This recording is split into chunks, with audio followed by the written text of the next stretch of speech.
Hier agter my is een van 3 luukse huise wat in die Whale Rock Ridge landgoed by Robberg in Plettenberg Baai afgebrand het. Dit is aan die een punt van die reuse reeks veldbrande wat sedert gisteroggend in die Knysna gebied woed. As jy van Kaapstad af ry met die N2, is die veldbrande al van Wildernis af in die woud sigbaar. Dit is so wat 90 km van hier af.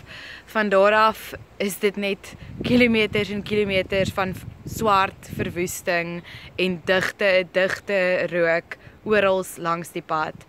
Knysna, as jy deur Knysna ry, is amper elke tweede gebou deur die brand beskadig. So wat 10,000 mense is al uit Knysna uit hulle huise uit ontruim oor die afgelope 24 uur. Die brand is tans nie heeltemal onder beheer nie, maar die ergste is verby en volgens die rampbestuur in die Bito munisipaliteit is daar geen dreigende brandgevaar meer nie. 8 huise is bevestig wat afgebrand het in die Plettenberg Baai area.